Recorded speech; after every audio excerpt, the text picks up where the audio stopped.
It's the Talking Archive. I'm Josh Jacobs. Now, back in 2001, I was working for an online station called Christian Pirate Radio.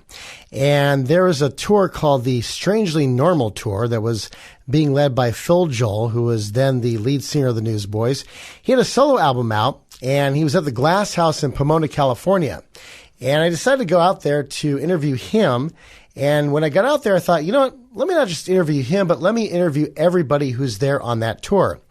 And one of the people on that tour was a 16-year-old singer-songwriter from Santa Barbara, California. And her name was Katy Hudson.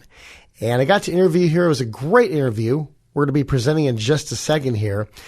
And a couple months after I interviewed her, we gave away her CD on the air over the radio. And after giving the CD away to the listener on the air said, "I love Katy Hudson." And then as soon as I got off the air to take her information, she said to me, "Who the F is Katy Hudson?" Well, most people didn't know. However, a couple of years later, everybody would know her by her current name, her stage name, and that is Katy Perry. So without any further ado, here's our entire interview I did from the Glass House in Pomona in February 2001 with Katy Hudson, now known as Katy Perry. What was your name again? I'm Josh. Josh. Okay, cool. How old are you? I'm 16. 16, okay. Christian Pirate Radio and The Fish and KKLA and all the other stations in the network there. This is the cabin boy, Josh, and it's a privilege to have with me a 16-year-old singer-songwriter, Katy Hudson. Thank you for joining us. Thanks so much, I guess. And now, a lot of 16-year-olds are coming on the scene that have a dance pop sound, but you have more of a singer-songwriter sound. Tell us about your musical influences, both stylistically and spiritually.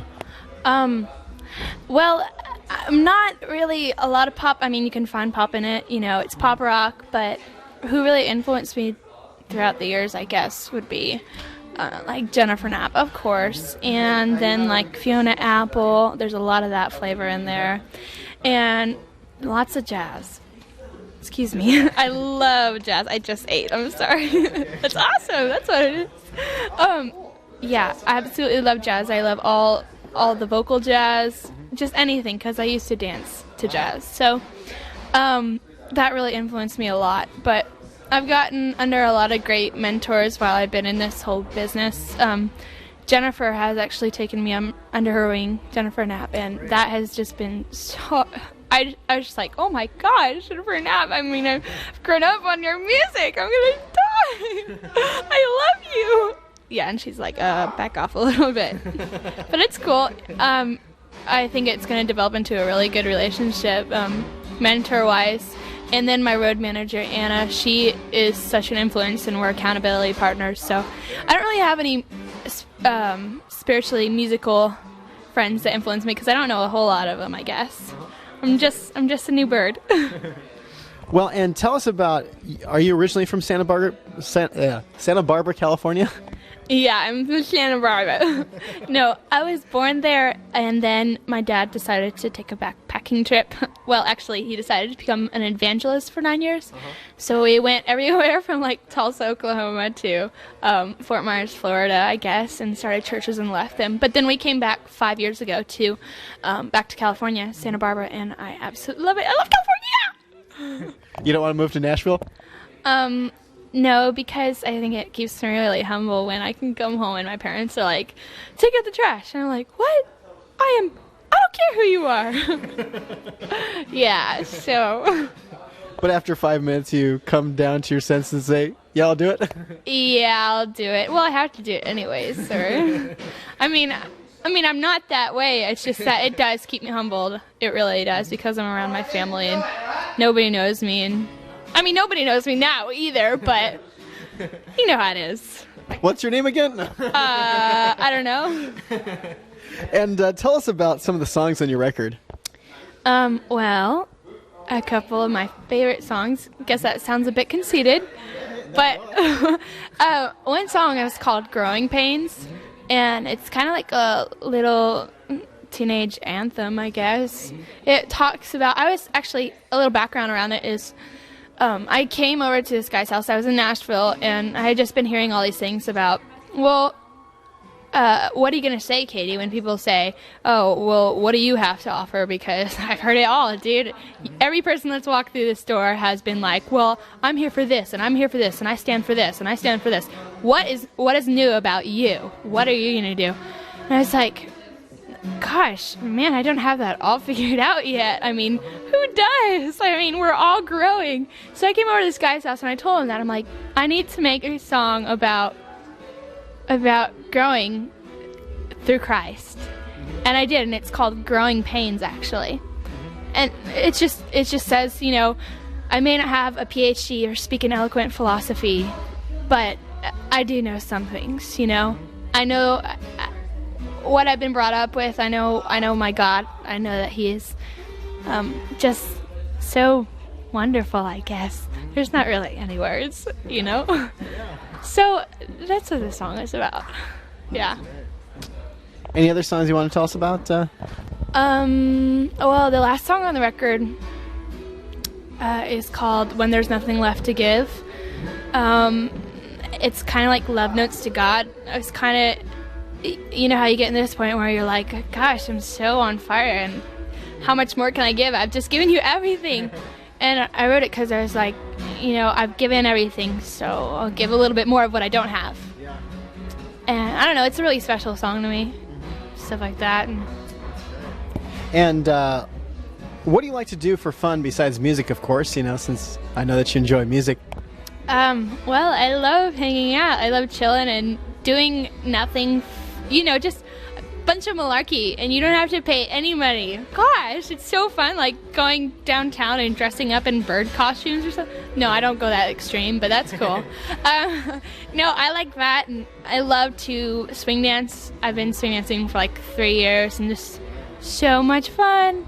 I don't know. I just like hanging out with people, because I hang out with a lot of people on the road, but when I come home, I have my friends and my best friend. I only have like one friend too, but we do everything together. We make our own clothes. It's awesome.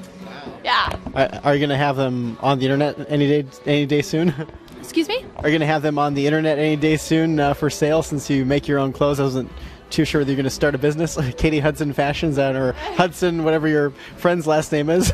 Well, actually, you know, it's funny how you have all those aspiring dreams, but we really want to do that, because she is a model, and she's been modeling for a while, and she does big things for like Vanity Fair and stuff like that. And so we're kind of in the kind of same industry, and we're kind of growing up fast, but we know what we want to do, and we're achieving our goals now.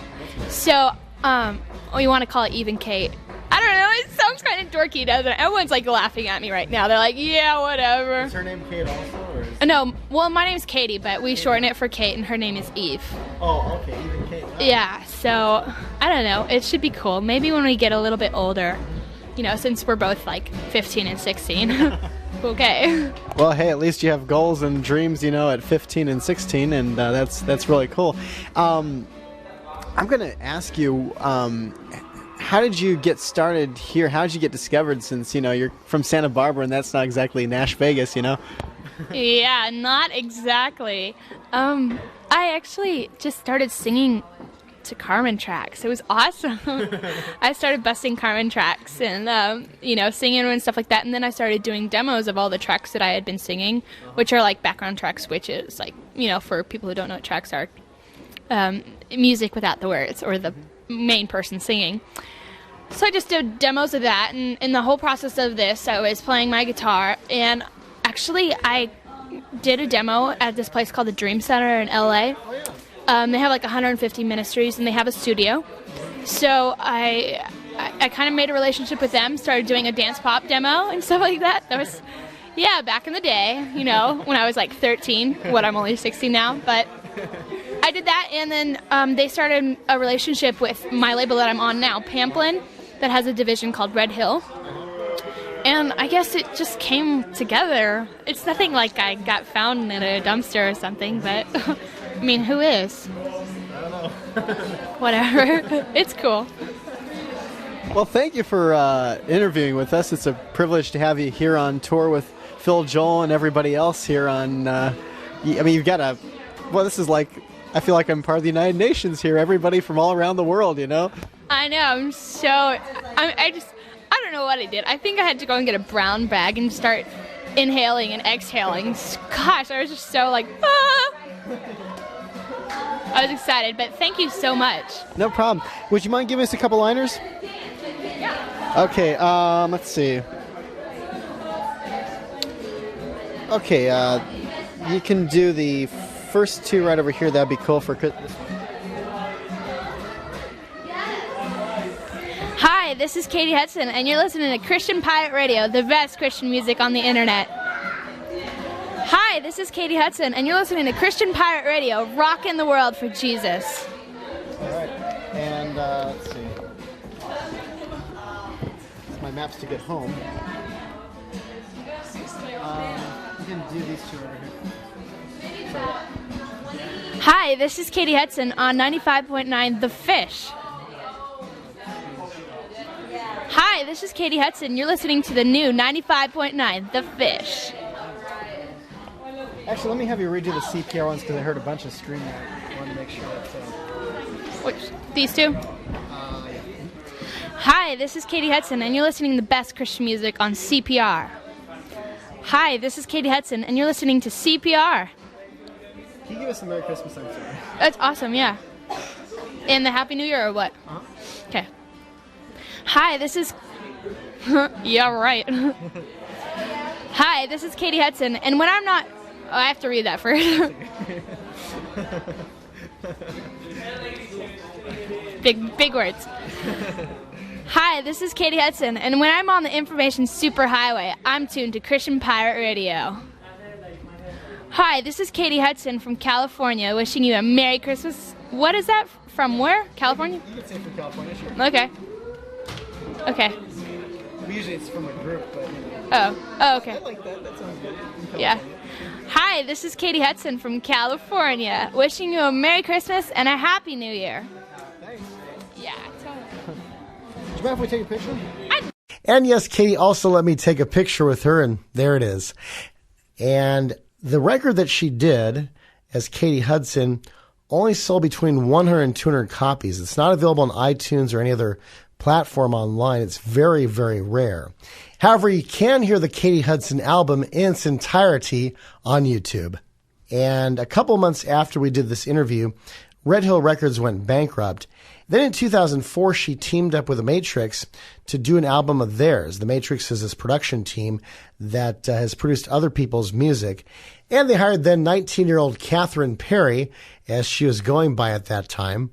But the record was not released until 2009, which was a year after she became a pop superstar under the name Katy Perry, which is her mother's maiden name.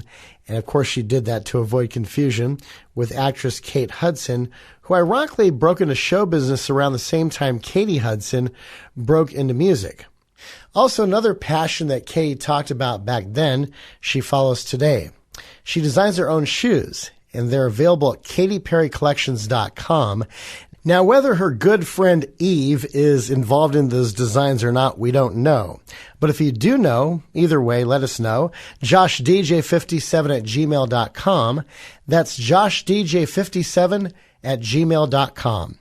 And speaking of fashions, no, my hair does not look like that anymore. Thank heavens.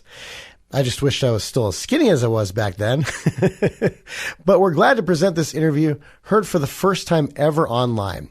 Until next time, this is Josh Jacobs for the Talking Archive.